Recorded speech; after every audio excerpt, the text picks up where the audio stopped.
অনেকে ভাবেন যে সরকারের কাজ খুব ডিফিকাল্ট। আসলে ব্যাপারটা সেরকম না। যে সরকারের যে কাজগুলো আছে সেগুলো কিন্তু একটা প্রসেসে লেআউট করা আছে। আমরা যদি সেই প্রসেসটাকে যেটাকে আমরা দেখছি বর্তমানে সেটাকে যদি আমরা একটু প্রসেস রি-ইঞ্জিনিয়ারিং করি, মানে এটাকে আমরা বলি বিজনেস প্রসেস রি-ইঞ্জিনিয়ারিং।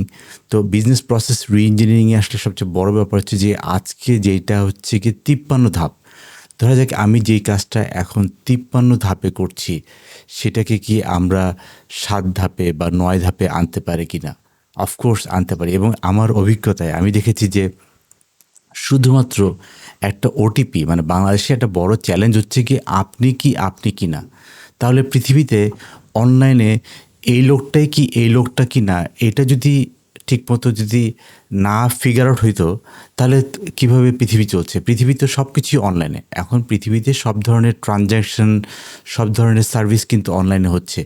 তার মানে হচ্ছে কি identification is one of the issue. এখন সেই আইডেন্টিফিকেশনের জন্য কিন্তু আমরা অনেক আগে, এখন থেকে প্রায় ১০ বছর আগে আমরা কিন্তু ফিগার আউট করে ফেলেছি যে সরকারি সার্ভিসে, বাংলাদেশের সরকারি যে কোনো সার্ভিসে আমরা যদি এটাকে ওটিপি, যে কোনো একটা ওটিপি দিয়ে যদি আমরা একজন মানুষকে যদি আইডেন্টিফাই করি যে হ্যাঁ উনিই হচ্ছে সেই ব্যক্তি, একটা ওটিপি, একটা এসএমএস ওটিপি দিয়ে কিন্তু এই জিনিসটা করা যায়। তার মানে হচ্ছে গিয়ে একটা বিজনেস প্রসেস রি-ইঞ্জিনিয়ারিংয়ে আমরা সবচেয়ে বড় যে জিনিসটা কাজ করবো সেটা হচ্ছে গিয়ে আমার যে বর্তমানে ৫৩ ধাপ আছে, আমার যে ৪৭ ধাপ আছে সেটাকে কিভাবে আমরা ৭ ধাপে বা ৯ ধাপে আনতে পারি। কারণ আমাদের দেশে একটা বড় প্রবলেম হচ্ছে গিয়ে সবাই সাইন দিতে চায়।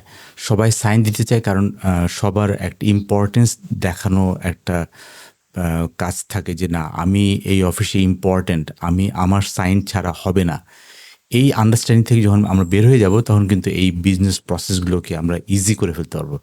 আর why everybody has to give sign, যেমন আমরা অনেক জায়গায় দেখি যে এখানে ২১টা সাইন লাগে, এখানে ২৩টা সাইন লাগে।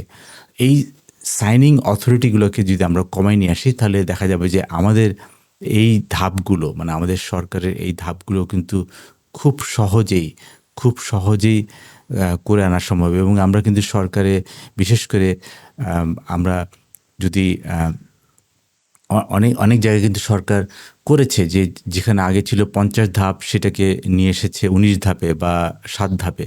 স্টেপ বাই স্টেপ কিন্তু আমরা ধাপ কমাতে পারি এবং সেই জায়গাটায় কিন্তু আমরা আসলে দেখেছি যে কিভাবে সরকার অনেক এফিশিয়েন্ট হতে পারে এই ধাপ কমানো নিয়ে।